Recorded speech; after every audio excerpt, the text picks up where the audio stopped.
Hello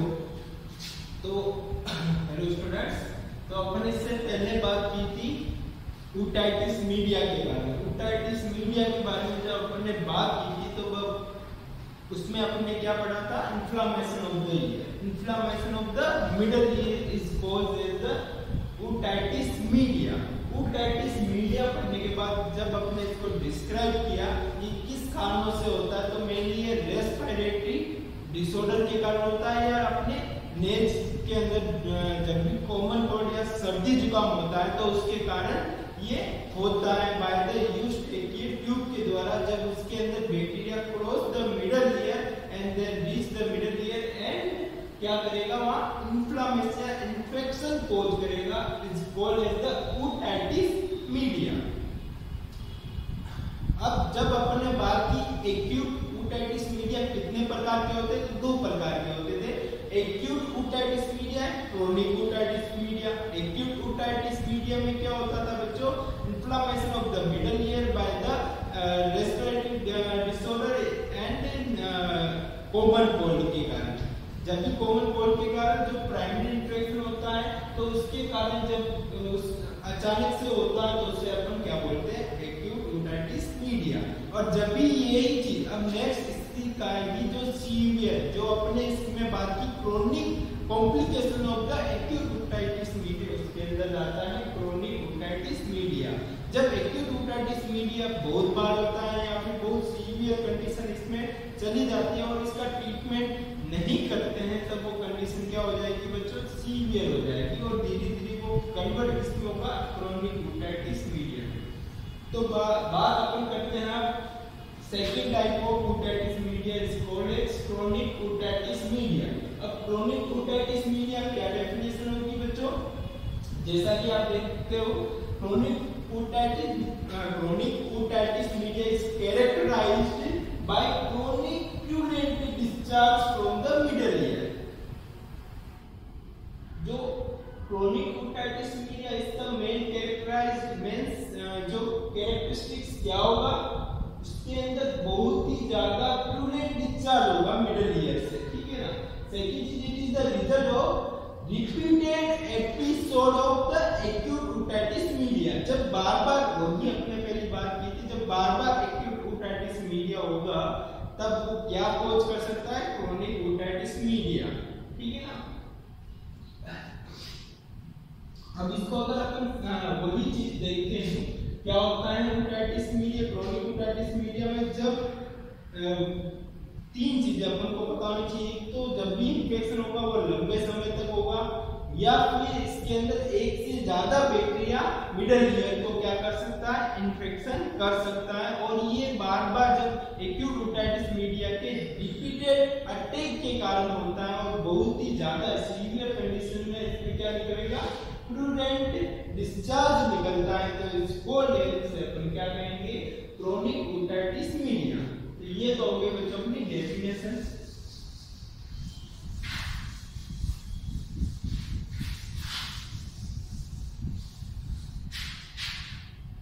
अब बात करते हैं इसके इटियोलॉजी या कॉजेस की। तो कॉजेस, क्रोनिक ओटाइटिस मीडिया का मेन कॉज क्या होगा? इसके कारण COM हो सकता है। तो सबसे पहले अपन को देखना होता है, यदि मिडल ईयर के अंदर बैक्टीरिया का इन्फेक्शन, मिडल ईयर के अंदर बैक्टीरिया का इन्फेक्शन मोर देन 1 बैक्टीरिया ज्यादा हो, या एक से अधिक बैक्टीरिया, क्या लिख सकते हैं? एक से अधिक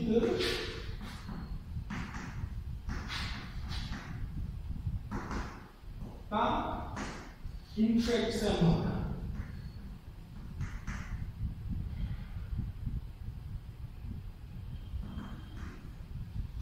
यदि एक से अधिक बैक्टीरिया का इन्फेक्शन होता है तो वो क्या कर सकता है? क्रोनिक ओटाइटिस मीडिया, वो ज्यादा सीवियरिटी के अंदर चला जाता है।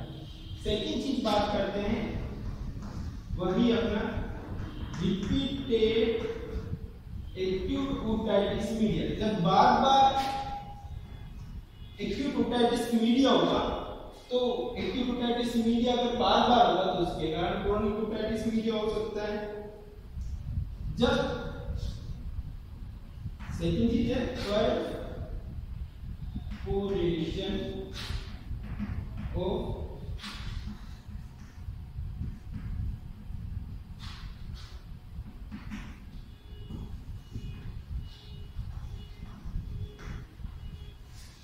क्या होगा बच्चों, परफोरेशन ऑफ टिम्पैनिक मेम्ब्रेन। जब भी अपन बात करते हैं, जब एक्यूट ओटाइटिस मीडिया होता है तो उसके अंदर सबसे ज्यादा क्या रहता है, प्रेशर बढ़ता है, धीरे धीरे फ्लूइड बढ़ता है। फ्लूइड बढ़ने के कारण कभी कभी क्या होता है, जो अपना कान का पर्दा होता है जिसे अपने क्या बोलते हैं टिम्पैनिक मेम्ब्रेन या फिर ईयर ड्रम, ठीक है ना, वो चीज जो एक अपारदर्शी मेम्ब्रेन होती है वो बहुत ही ज्यादा रेडनेस तथा बहुत ज्यादा स्वेल हो जाती है, जिसे अपने क्या बोला था, बल्किंग ऑफ टिम्पैनिक मेम्ब्रेन। तो बल्किंग होने के बाद जब प्रेशर बढ़ेगा तो वो क्या होगा, परफोरेशन हो सकता है, छेद हो सकता है, कान के पर्दे में फट सकता है। तो जिसके कारण से भी क्या होगा, बहुत चांसेस रहता है क्रोनिक ओटाइटिस मीडिया और ज्यादा सीवियरिटी कोज कर सकता है, ठीक है ना।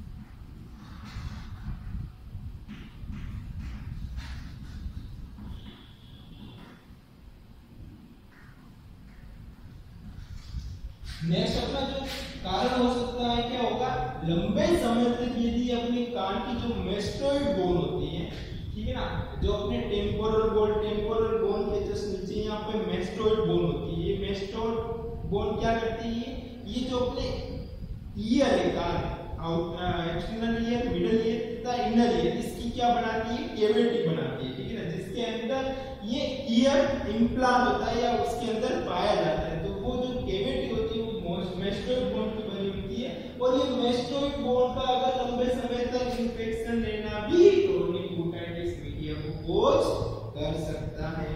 तो बच्चों ये तो हो गए अपने मेन कारण जिसके कारण क्या होगा, क्रोनिक ओटाइटिस मीडिया।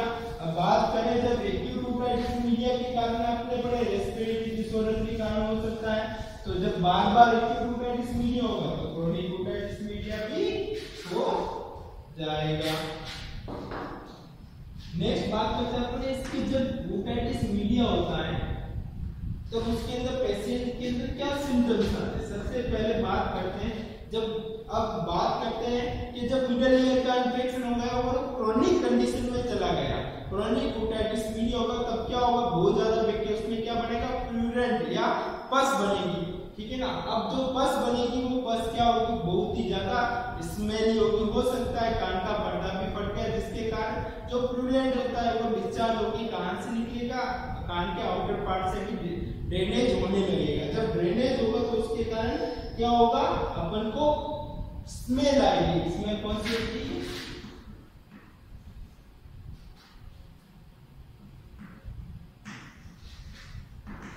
और स्मेलिंग आएगी, बदबू आएगी, ठीक है ना। उस पस के कारण कान से जो डिस्चार्ज निकलता है उससे क्या आएगी, फाउल स्मेलिंग अपन को दिखाई देगी, ठीक है ना। जब भी बहुत ज्यादा मिडल ईयर का इंफेक्शन होता है तो कान के बाहर से फ्लूइड निकलता है बहुत ज्यादा, तो मतलब क्या होगा, टिम्पैनिक मेम्ब्रेन में क्या हो गया, परफोरेशन या छेद हो रखा है, जिसके कारण वो मिडल ईयर से फ्लूइड कान की हो रहा है बाहर।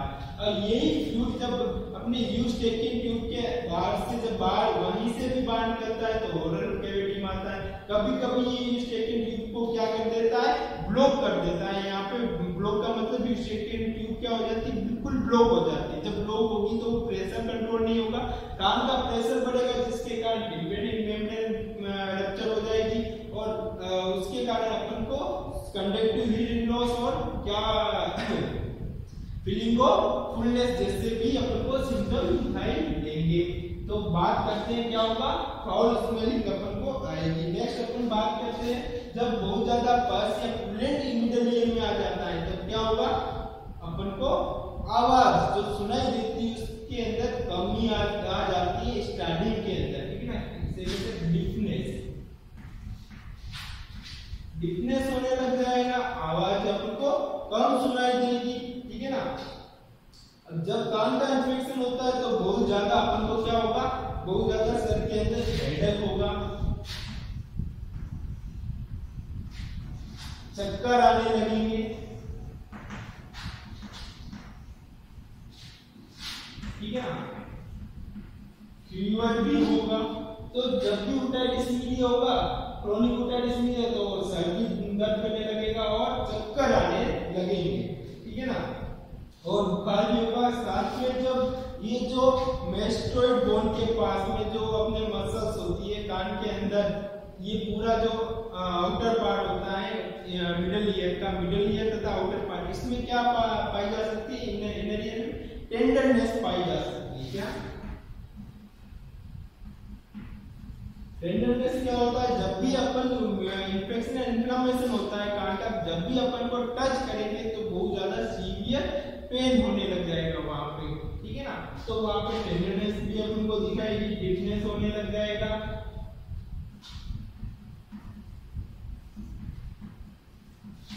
कंडक्टिव हियरिंग लॉस होने लग जाएगा, फिर hearing loss, complete hearing loss भी इसके अंदर हो सकता है, कंप्लीट हियरिंग लॉस, ठीक है। कंडक्टिव हियरिंग लॉस का मतलब क्या है, अब जो भी में साउंड वेव जाती है वो बोन के अंदर कंडक्शन नहीं कर पाती है, मतलब साउंड वेव को आगे नहीं भेज पा रही है, उसकी सांद्रता कम हो जाती है, क्योंकि वहां बोन के बीच में क्या आ चुका है, पस आ चुका है, इसके कारण ये चीज क्या होगा, अपना फंक्शन प्रॉपर नहीं कर पाएगा, जिससे हम कंडक्टिव हियरिंग लॉस या फिर कंप्लीट हियरिंग लॉस हो सकती है। इसके साथ में अगर बात करें, जो कान का इन्फ्लेमेशन होता है वो धीरे धीरे मेस्टोइड बोन से होते हुए कहां पे पहुंच सकता है, अपने ब्रेन की मेनिंजेस, जो अपनी मेम्ब्रेन्स होती है तीन में, एंडोमेट्रियम, मायोमेट्रियम, ठीक है ना, कौन सी लेयर होती है,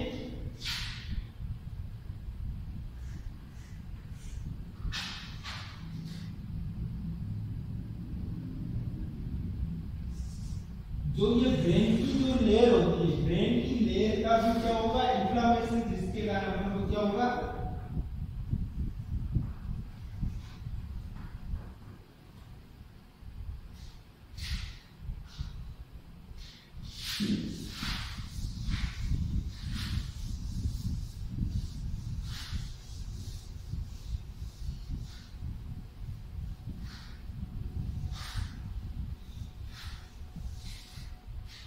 क्या होगा बच्चों, मेनिंजाइटिस क्या होता है, जब ब्रेन के अंदर अपन बात करें, जो मेम्ब्रेन होती है कौन सी होती है, जो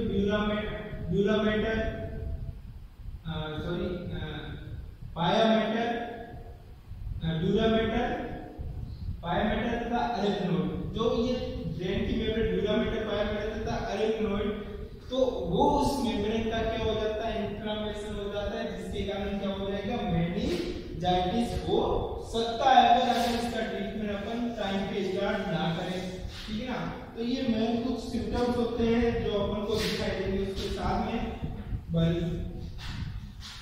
बल्किंग ऑफ टिम्पैनिक मेम्ब्रेन ये भी दिखाई देगा जब अपन बात करते हैं जो टिम्पैनिक मेम्ब्रेन होती है, ठीक है ना।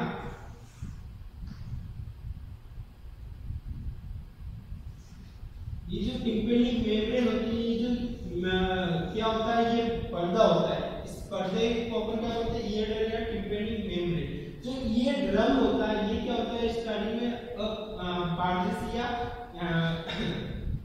ट्रांसपेरेंट होता है।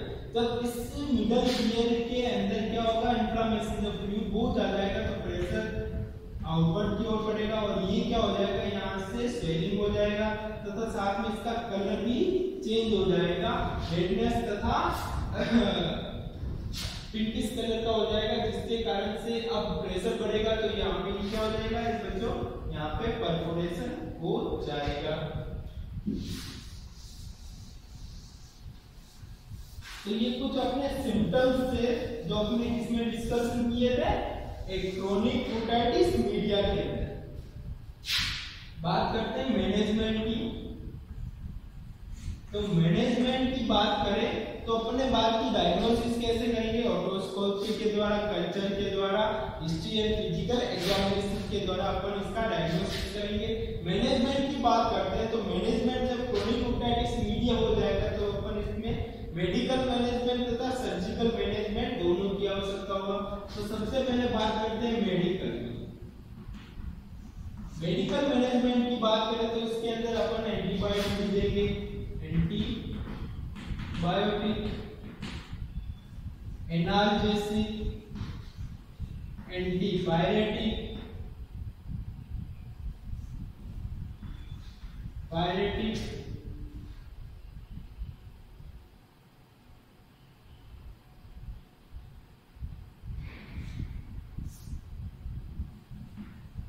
ईयर ड्रॉप तथा ईयर इरिगेशन। तो अपन क्या करेंगे, बेसिक जो ट्रीटमेंट होगा, अगर बैक्टीरियल इन्फेक्शन होता है तो एंटीबायोटिक अपन देंगे, साथ में एनाल्जेसिक, दर्द बहुत ज्यादा होता है, साथ में सिम्टम में एक ओपन वो पेन होगा, क्या होगा सिम्टम, ओटाल्जिया, क्या होगा आपको कान में क्या होगा, दर्द भी होने लगेगा, उस दर्द को अपन क्या ओटाल्जिया बोलते हैं।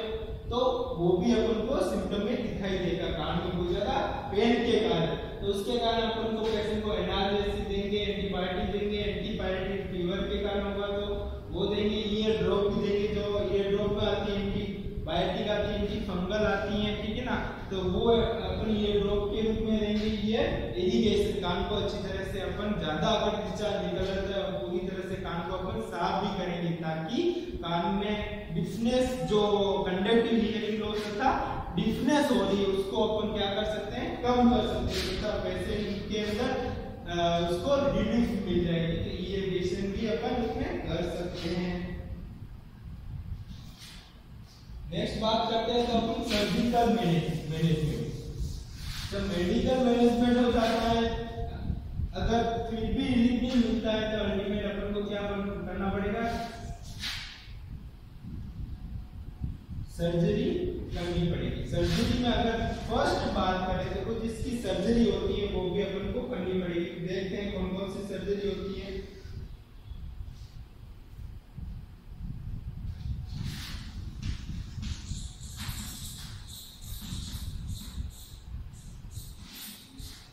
तो बच्चों क्या नाम आया सबसे पहली सर्जरी का, माइलिंगोटोमी। माइलिंगोटोमी की बात करें, माइलिंगोटोमी का मतलब क्या होता है, माइलिंगोटोमी का मतलब इंसिजर, इंसिजर,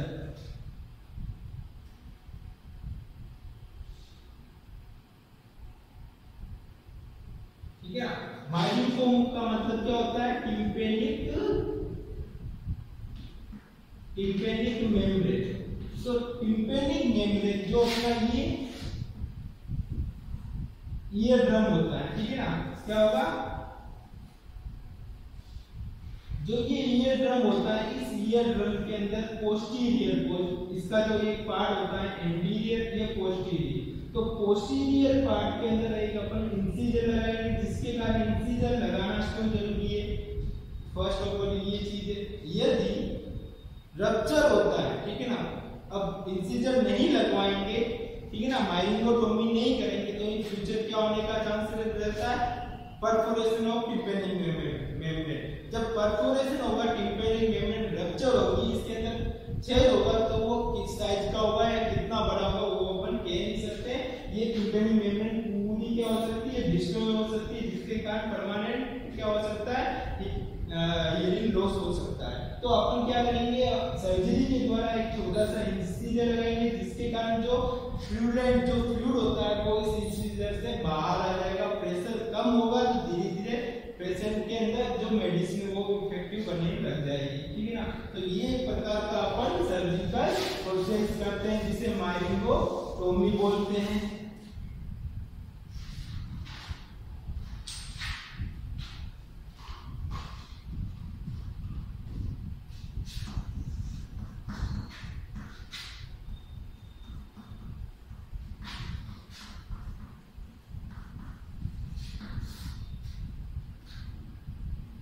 तो बच्चों एक सर्जरी के अंदर जो 3 वर्ड्स आते हैं जो कॉमन होते हैं उसके बारे में डिस्कस करें।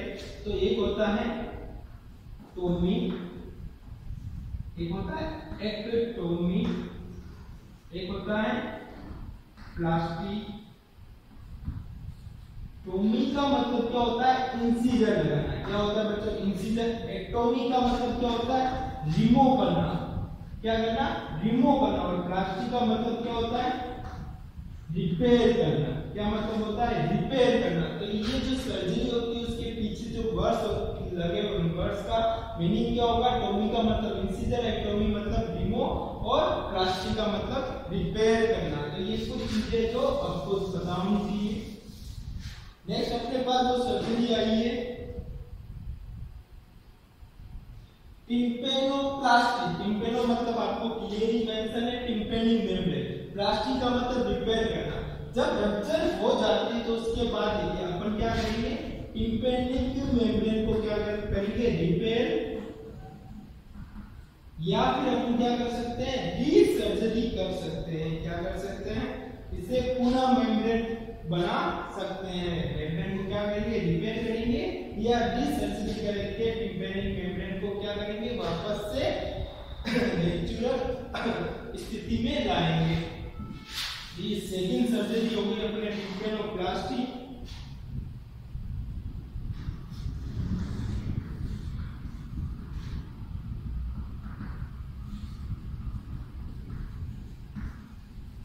नेक्स्ट है अपने पास ओसिकिलोप्लास्टी। कौन सी सर्जरी है बच्चों? ओसिकिलोप्लास्टी। ओसिकिलोप्लास्टी का मतलब आपको पता है? ये क्या वर्ड? ओसिकिलो मतलब प्लास्टिक का मतलब तो हो गया रिपेयर करना। अब रिपेयर किसे करना? तो ओसिकल का मतलब क्या होगा? ओसिकल्स। ओसिकल्स क्या होते हैं बच्चों? तो बोन होती है। और बोन कौन सी होती है? तो ये मिडल ईयर की बोन होती है। कौन सी होगी? मिडल ईयर की बोन। कौन सी होती है? मीडियस, इंकस है, स्टेबिलिस। तो ये तीन बोन होती है। तो यदि ओसिकिलोप्लास्टी, यदि बोन बहुत ज्यादा खराब हो चुकी है या फिर बोन में कंडक्शन नहीं हो पा रहा है तो उस बोन को अपन क्या करेंगे? रिपेयर करके उससे कंडक्टिव हियरिंग लॉस से अपन उसको बचाने के लिए ओसिकिलोप्लास्टी का उपयोग करते हैं तथा बोन्स को अपन रिपेयर करके पुनः सही करते हैं। तो ये चीज होगी अपने ओसिकिलोप्लास्टी।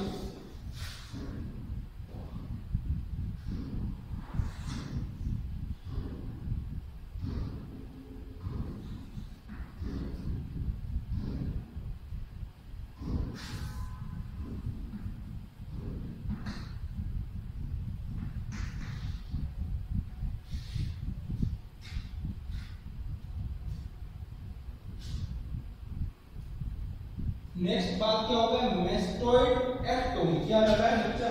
एक्टोमी। एक्टोमी का मैंने आपको मतलब क्या होता है? रिमूव करना। ठीक है ना? एक्टोमी का मतलब क्या हो गया? रिमूव। और मेस्टोइड का मतलब क्या हो गया? Mastoid bone. अब जो इंफेक्टेड जो मेस्टोइड बोन होती है जिसके कारण बहुत ज्यादा क्रोनिक ओटाइटिस मीडिया हो रहा है तो उस मेस्टोइड बोन को अपन क्या करेंगे? सर्जरी के द्वारा इंसिजन लगा के अपन उसको क्या करेंगे? रिमूव कर देंगे। ठीक है ना? उस इंफेक्टेड पार्ट को पूरा वहां से हटा देंगे जिसके कारण वो इंफेक्शन ज्यादा ना हो। अब लास्ट सर्जरी की बात करते हैं।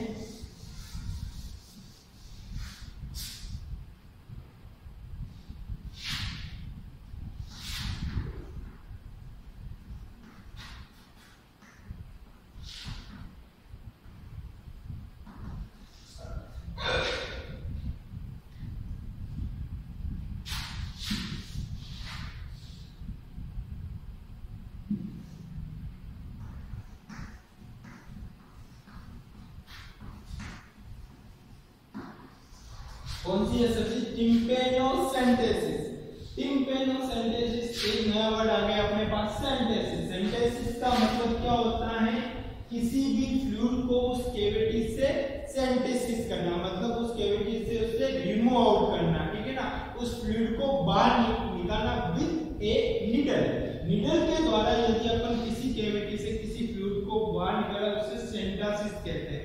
तो इसमें क्या होगा? टिम्पेनोसेंटेसिस मतलब टिम्पेनिक मेम्ब्रेन से अपन जो मिडिल ईयर के अंदर फ्लूइड इकट्ठा है उससे अपन क्या करेंगे, एग्जिट आउट करेंगे। इसके साथ निगल के साथ में अपन क्या करेंगे, फ्लूइड को रिमूव